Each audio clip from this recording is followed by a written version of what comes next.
Glowstone, just like the frozen. And hello everyone, today we're going to be doing a walking tour through Cathedral Caverns in Cathedral State Park, Alabama. I hope you like the tour and I will talk to you soon. well, welcome to Cathedral Caverns. Has anybody been here before? A couple people. First thing is the entrance. It's all natural. It's 126 feet wide and 25 feet tall. It's one of the largest natural openings to a commercial cave. In the front of the cave, they did an archaeological dig and they found clovis points, spearheads, arrowheads, pottery, clothing, and animal bones. Some of those artifacts they dated back between 6,000 and 8,000 years ago. The American Indians knew about the cave. They did use it for shelter. Now, they were hunters and gatherers, so this was not a permanent settlement. We're standing in what's called limestone. The limestone in this cave was formed about 400 million years ago during the Mississippian period. Now, limestone is sedimentary rock, and the reason for that, all this used to be under a shallow ocean. And limestone is made up of seabed, marine plants, and sea creatures, all piled on top of each other, pressure and time, and you get limestone. What created the mountains when the African continent slammed into North America? It created an uplifting, creating the Appalachian Mountains. We're on the Cumberland Plateau, and this is part of Gunter's Mountain. Now, there have been several owners of the cave. One owner had a stage over there where he had bluegrass festivals on the weekends. And because of the acoustics in this part of the cave, it sounded pretty good. The state bought the cave in 1987. It took 13 years to do the walkways, electrical, and improvements. And they opened the cave up in 2000. Now, as far as the cave itself, everything you're going to see is natural except for one spot, and I'll point that out when we get in the cave. Are there any questions or anything? All right, let's go spelunking shelters. Well, the cave might make a good shelter in a rainstorm or tornado, but fallout, it kind of takes in air, and it does take in water, which would have brought the radiation in anyway. Now, they had food and water in the cave for several thousand people. This is one of the original civil defense water drums they had back in the 1950s. I think you can see why. Now, as you go through this cave and many other caves, you'll see rocks like this all over. In the caving community, we call this breakdown. And the reason for that, it all came from the ceiling. Now, that is a permanent ceiling, so it's not going anywhere. Now, there's a stream that runs the whole length of the cave. In this part of the cave, it runs under this wall. It turns and runs under the canyon, and then it turns again and runs back out of the cave. Now, you don't see the stream because it's about 40 feet below us. Now, this vein of hard rock that you see runs the whole length of the cave at the same height or same level. But if you look for it, it'll look higher and lower because we go higher and lower. Now, this hard rock is chert nodules. It's a type of flint. And we know the Indians came in this far to mine the flint to make spearheads, arrowheads, and other tools. And if you remember, I said limestone is made up of marine plants and sea creatures. These chert nodules used to be sea sponges on the seabed floor. And for the kids, now they know what SpongeBob will look like in a million years. Now, there are fossils throughout the whole cave. There's a piece of horned coral. There's another one, and another one here. And all of these brown spots, black spots, and nodules that you see in the limestone, these are all fossils of plants and sea creatures that lived hundreds of millions of years ago.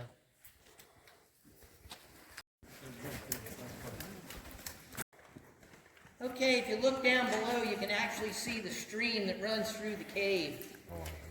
Now, prior to 1952, this is as far back in the cave that there's evidence that anybody made it. Because in front of this is breakdown of flowstone, it's solid, and it took the water a long time to create that. Even when it did, the water table in the cave used to be higher, so it was usually flooded. In 1952, a gentleman by the name of Jacob Gurley heard about the cave, got permission to explore it. When he went down there, the water had dropped enough for his chest and head to be above the water. And as far as we know, he was the first person to ever make it to the other side. Well, what he saw, he fell in love with, came out, bought the cave, wanted to commercialize it, and he put in steps, and this is what's left. and this walkway to get people down to the stream passage. But he can only do a tour when the water level was low or no threat of rain because it does flood easily. Also, one day he was working on the other side and being in the cave, didn't know that a heavy rainstorm came in. Well, when he went to come out, that passage was completely flooded. Now, he wasn't in danger, but it took almost 2 days for the water to drop low enough so he could get out. He realized people would not be very happy if they got stuck on the other side. So the only part of the cave that's not natural is that lit up tunnel over there we're going to go through, that he actually dug out of the flowstone formation. It's over 200 feet long, and it took him 9 months to dig it out by hand with picks and shovels. Now the cave temperature stays around 60 degrees all year round. That's the mean temperature outside. And the humidity ranges anywhere from 50 to 100%. Now if we come over here, if you haven't been here before, do you want to guess what it is? It is a shark's tooth. They found 11 shark's teeth like this in the cave. This is one that's visible on the tour. It's estimated that tooth to be at least 400 million years old. And over here, this other black spot is a bottom-feeding shark's tooth. So there are several species of shark's teeth found throughout the cave. That's a piece of horn coral. The thing next to it that looks like a bone is called an invertebrate. And most of the fossils in this cave is coral, brachiopods, cephalopods, mollusks, crinoids, and blastoids. And like I said, you can see fossils like these throughout the whole cave. And now we're about to go through the tunnel that Jacob drew. It's called the Flowstone Formation. Now when he dug this tunnel out, this formation got broken. You're looking at the inside of the formation, and most formations in any limestone cave, this is what it looks like. It's called calcium carbonate, also known as calcite. You may know it better as eggshells, seashells, or snail shells. It's the same material, and it's translucent, just like an eggshell. Now, right now it's not wet, but during a heavy rain it does get wet, so technically it's still growing. Don't look like there's much growth since the 1950s. Well, the experts say the average growth is about 1 cubic inch every 100 years, or the size of a marshmallow.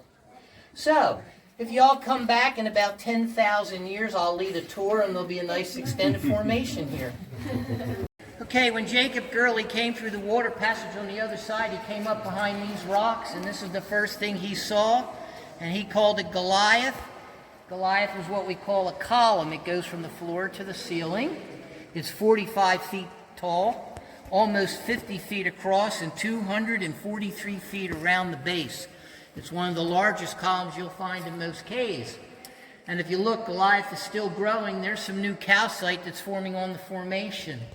Now this crack that you see goes all the way through Goliath, and it was formed during the 1811-12 New Madron earthquake. That earthquake was so powerful, it would have measured above 7.9 on the Richter scale here in Alabama. It actually picked up the bed of the Mississippi River and changed the course, caused the water to flow backwards for several days, and they say they felt the tremors as far north as Boston, Massachusetts. If you look behind this, this is called a stalagmite. It might grow up. Above it is a stalactite. It holds tight to the ceiling. When they grow together, they form what you see behind them, called a column. Now, those formations form mostly by dripping water, where this one that you just walked through, called flowstone, it's formed by constant water flow over the rocks, leaving the minerals behind. If we could remove all of these minerals, that's what you would see as a breakdown mountain. And if you look, it kind of looks like there's a Christmas tree there.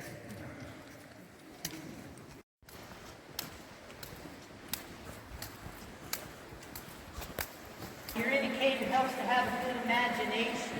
And you all see the unicorn on the wall. It's the horn, the mane, the head, and the leg. It's like the profile of a unicorn. And to me, that looks like a bird doll. The cave. And Jacob Gurley called it the Mystery River because he didn't know where the water was coming from or where the outfall is. Well, today we know the water comes from the mountain and the valleys around the mountain. Then it flows out of this cave into another cave underneath the gift shop. And then eventually flows into the Tennessee River. And as far as we know, the flow of water has never stopped in the cave. Now, if you look on that opposite wall, you can see that railing. That is part of Jacob Gurley's original tour path. It's about 2 feet wide on a 45-degree angle, and he actually chiseled it out of the rock. Now, the bridge you see he built out of old railroad ties because he modified a Willys Jeep so he could drive it a little bit further into the cave to bring in tools and equipment. Now, that bridge used to be much higher, but due to flooding and erosion over the years, it's slowly sinking down to the stream passage. In 2015, on Christmas Day, we had between 12 and 15 inches of rain in one day, and the water level where we're standing right now rose to right about here. It was 43 feet deep.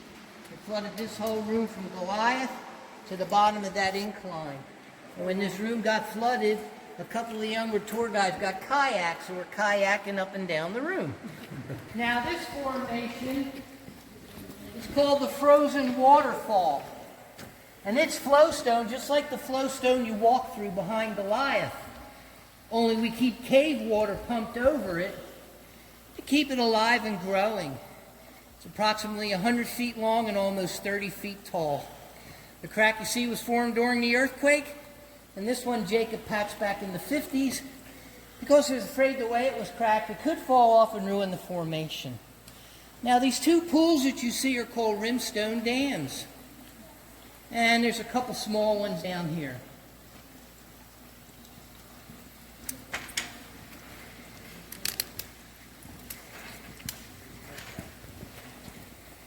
Make a nice formation. Some of them are a few inches deep. Well, one or two of them may be a foot deep. I've been in wild caves where I've seen them well over 6 feet deep. So these can grow very big. Now, where we're at on the tour, we are close to the ceiling. But even though we're close to the ceiling, we're actually in the deepest part of the cave. And the reason for that, the cave runs fairly horizontal through the mountain. And as most mountains go, it goes up and down. Right now, we're below the peak of the mountain. If we had to get out of the cave by going straight up, you would have to go through 265 feet of rock. It's a profile of the face. Forehead, eye, nose, mouth, and the chin. Over on this side, we have what's called Mont Eagle limestone. It's much older and a lot, it's not as hard as the other limestone, so it kind of leaves big chunks rather than a solid wall. At the same level throughout the cave. Up to this dome, you can put an 11-story building in here. It's 126 feet tall. Now, back in the 50s, when Jacob wanted to measure the ceiling height, he didn't have any fancy laser or measuring equipment like we have today. So he used what we call an Alabama redneck laser. He took 2 helium balloons tied fishing line, allowed the balloons to rise to the dome, and when he pulled it down, he measured the distance between the 2 points. This wall is a flowstone wall, and it's flowstone just like the frozen waterfall. Only instead of constant flow, it had intermittent flow, which caused what I call the scalloping of the formation. This wall is 138 feet long, 30 feet tall. It's one of the largest flowstone walls you'll find in most caves. Now in this wall is our cave Indian, and he's right here. Headdress, eye, nose, mouth, and his peace pipe. And what's a cave without a caveman? And he's up here. Forehead, ear, eyes, nose, mouth, his beard, and his club. And what's a caveman without his trusty cave dog who's right here? Are you all ready for my bad joke of the day? We call that dog a Rottweiler. Okay, if you look up on the ceiling, this round formation here, and there's one here, and another one next to it, and you can see these all over the cave, but we call these chandeliers. Now here we have a piece of pure calcite. Now the calcite has minerals in it and will hold the light for a few seconds. And we call it afterglow. If you want to see the afterglow, you got to come close. Come on up here. Come on. What I'm going to tell you to do is stare at the formation where the flashlight is. I'll tell you to close your eyes, and I'll go 3, 2, 1. On 1, open your eyes real quick because it only lasts a second or two. So stare at the top, close your eyes, and open on 1. 3, 2, 1. Okay, now the next part of the cave is called the stalagmite forest, and the cave is now going to look completely different than what you just came through.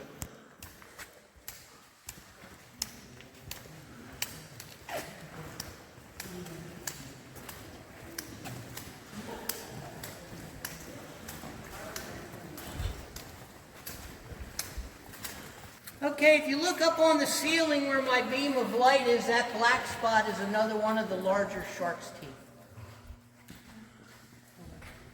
And if you look over here to my right, on top of this little hill, is our crocodile. And the crocodile is on a rhinoceros. The head, the eye, the nose, and the horns. Now, for a long time, Jacob wanted to bring his wife back to this part of the cave, but in the beginning, she didn't want to have much to do with the cave at all. Well, finally, she said, okay, and this is what he wanted her to see. Now, she looked up here and thought that looked like a church bell. And these columns reminded her of Gothic columns of churches in Europe. And she looked up here and thought that looked like a pipe organ. And she said, oh my gosh, Jay, this looks like a cathedral. And that's where the name of the cave got changed from Bat Cave to Cathedral Caverns. And if y'all look on this formation, can y'all see the sparkles? Yeah. Those are gypsum crystals forming on the calcite. It's so pretty. Yes.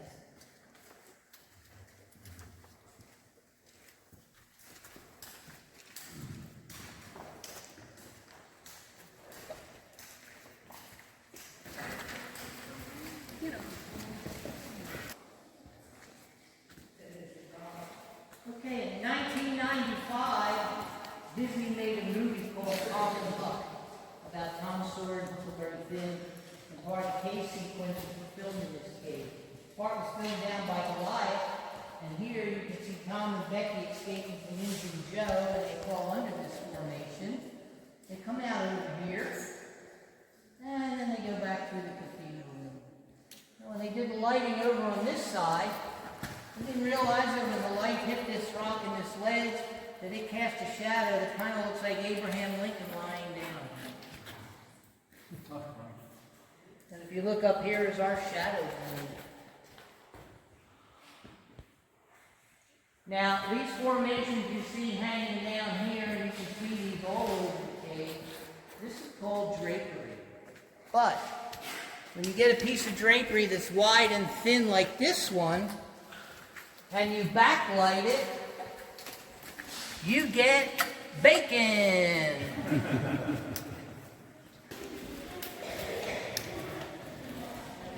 Are stalactites, but when they're long and thin, like you see a lot of them, these are called soda straws. And the reason for that, they're actually hollow in the center, and that's how they form. The water actually drips down the center, leaves a bead at the tip. That bead is either evaporated or blown off by airflow, leaving the minerals behind. Now, if you look up here behind you, up on the ceiling, up at the very tips, forming the formations. Now, these two white things you see are fossils, and they're called Archimedes screws. And they used to be plants at the bottom of the ocean. There's another one, and there's another shark's tooth. Did y'all see the movie Ice Age? Yes. Yeah, I did. Yeah. You know the squirrel looks for the... You have to come over here to see it. See it right there? The acorn upside down? Maybe someday I'll find a squirrel. Oh, I see it. Who knows, maybe the squirrel's running around here somewhere. 2 eyes, nose, mouth, and even got a little tooth right there. Now, this is as far back in the cave as the tour goes. We're 3,559 feet from the entrance, almost 3/4 of a mile. So the walk in and out is just shy of 1.5 miles. But there's well over 2 miles of passage. To get to one part of the cave, you go down the breakdown, across the breakdown floor, climb down there about 50 feet to the stream. Follow the stream about 1,900 feet, and you come to what we call a sump. It's a hole in the floor that's flooded with water, and so far humans have not been able to get through. To get to the other part of the cave, you go down the breakdown, across the floor, back up, and you all see that rock at a 45-degree angle and the hole under it. Crawl through that hole about 50 feet, and you come into another stalagmite forest like the one we just came through, but it's twice as big, and it has 8 huge columns instead of 2, and if you look, you can see some of the formations in the second forest. Now you exit the forest in Newmore Cave, and you come to a mud slope. Climb up the mud slope, and there's a wall with a hole in it about that big. Squeeze through that hole, and you come into the crystal room. Now it has pure white calcite formations. There's formations that look like icicles. There's a rimstone dam wall about 2.5 feet tall and 15 feet long called the Great Wall of China. And there is a shark's tooth in the ceiling. Now, would you all like to help me make a good echo? All right, we're going to say the word bow, because I think it makes the best echo. But it cannot be a long bow. It has to be a short bow. Because if you do it too long, it drowns out the echo.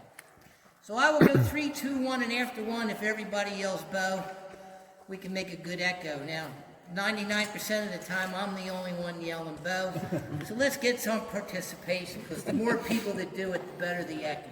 So remember, a short bow after 1. 3, 2, 1, bow! I didn't hear very many other people. Let's try again. 3, 2, 1, bow! All right, should we do one more? Yeah. How come all the kids say yes? All right, here we go. 3, 2, 1, bow! That's what I'm talking about. Now we're going to see what the natural light. Cave and the tour. My name is Milton. If you didn't, my name is Joe. On the way out, I'll go first, turn lights on, and then I'll be the last one out. Enjoy the cave going out, because the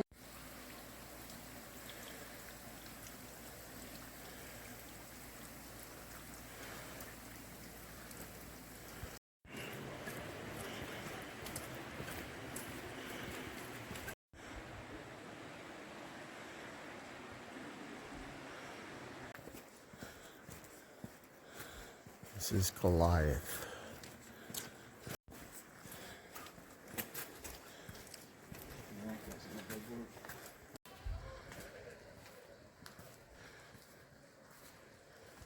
If you like the video, please subscribe, hit the bell for notifications, hit the like, and I'll talk to you next time.